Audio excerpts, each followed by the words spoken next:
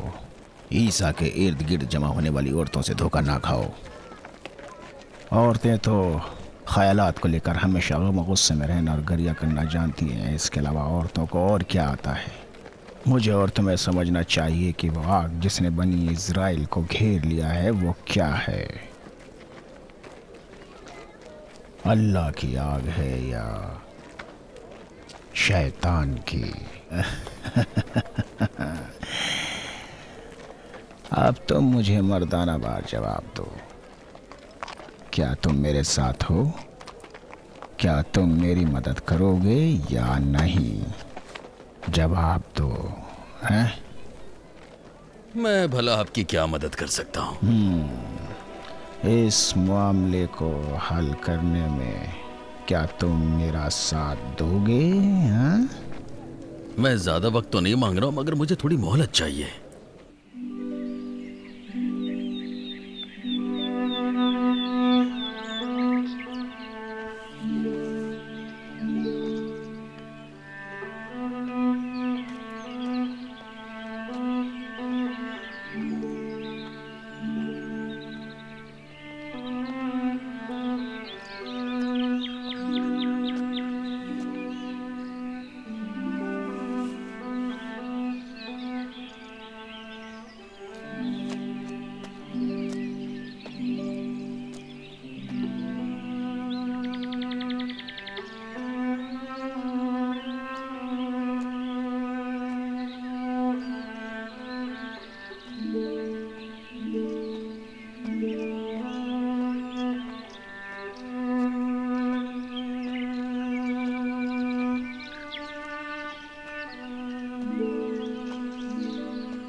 یہودا، کس چیز سے بھاگ رہے ہو؟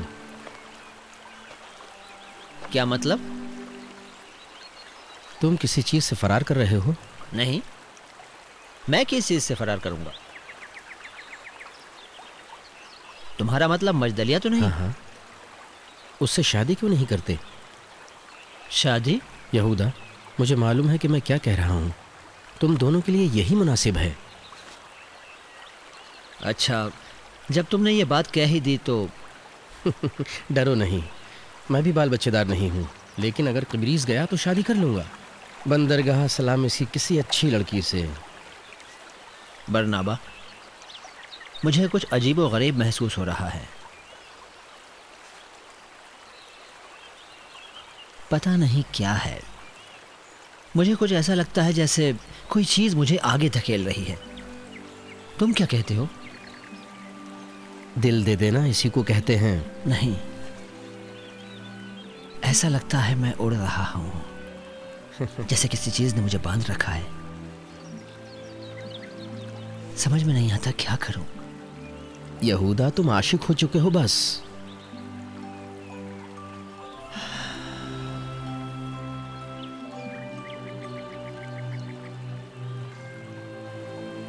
لیکن وہ کوئی معمولی عورت نہیں ہے۔ یہودا، تم بھی کوئی عام مرد نہیں ہو۔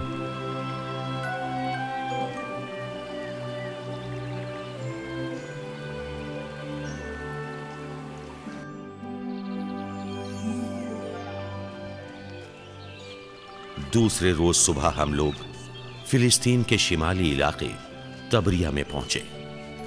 ندی اور اس کے کنارے ایک چھوٹا سا شہر جس کا نام تابریوس کے نام سے لیا گیا ہے، جو عیسیٰ کی رسالت کے زمانے میں روم کا طاقتور بادشاہ شمار کیا جاتا تھا۔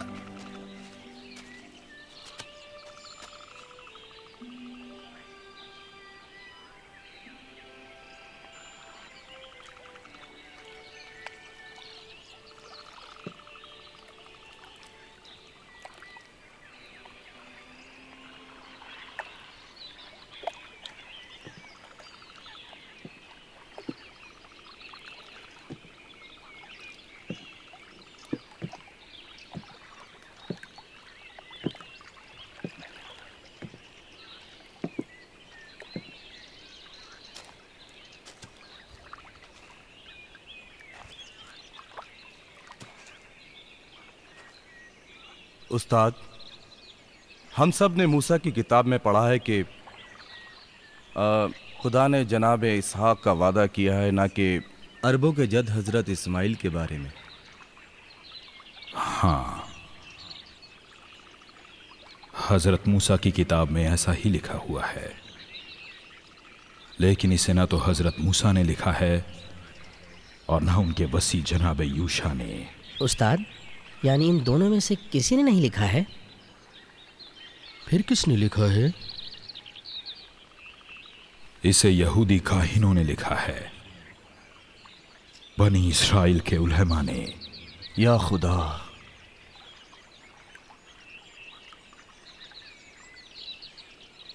عجیب کاہن ہے، خدا کا ذرا بھی ڈر نہیں۔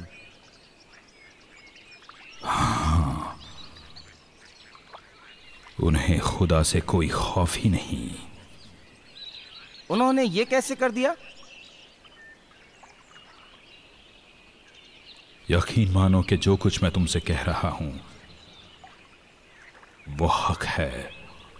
سنو اور آگاہ ہو جاؤ، کیونکہ تم لوگ اس واقعے کی حقیقت تک پہنچ گئے ہو، اس لیے کاہنوں اور کاتبوں کی خباثت بہت جلد ہی تم لوگوں پر کھل جائے گی، کیونکہ حضرت جبرائیل نے فرمایا ہے، اے ابراہیم، دنیا والوں کو یہ معلوم ہو جائے گا کہ خداوند عالم آپ سے بہت محبت کرتا ہے، لیکن یہ کیسے پتا چلے گا کہ آپ کو خداوند عالم سے کتنی محبت ہے؟ خدا سے اپنی محبت کے ثبوت میں آپ کو کچھ کر کے دکھانا ہوگا۔ حضرت ابراہیم نے جواب دیا، خدایا، اس وقت تیرا یہ بندہ ہر کام انجام دینے کے لیے حاضر ہے۔ اسی وقت آواز آئی کہ اے ابراہیم، اپنے پہلے بیٹے کو اپنے ساتھ پہاڑ پر لے جاؤ اور میرے لیے اس کی قربانی پیش کرو۔